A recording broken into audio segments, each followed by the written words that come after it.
બંધ હોવાના આરોપ પર આરોગ્ય મંત્રીએ નિવેદન આપ્યું છે। પીએમજેએવાય હેઠળ દર્દીઓને સારવાર આપવામાં આવી રહી છે। આરોગ્ય મંત્રી ઋષિકેશ પટેલે નિવેદન આપ્યું છે કે આ યોજના હેઠળ ઓફલાઈન સેવાઓ હજુ પણ ચાલુ છે, સેવાઓ આપવામાં આવી રહી છે। બંધ હોવાની હજુ સુધી કોઈ જ ફરિયાદ સામે આવી નથી। પીએમજેએવાય હેઠળની સેવાઓ ખોરવાઈ હોવાનો કોંગ્રેસે ગંભીર આક્ષેપ લગાવ્યો હતો, જેને લઈને આરોગ્ય મંત્રીએ ખુલાસો કર્યો છે।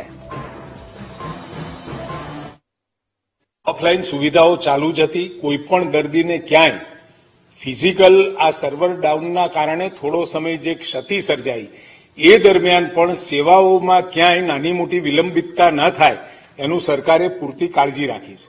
નહીં એવો કોઈ વિષય નથી। અત્યારે ફિઝિકલ પણ ઓફલાઈન પણ આ સેવાઓ ચાલુ જ છે।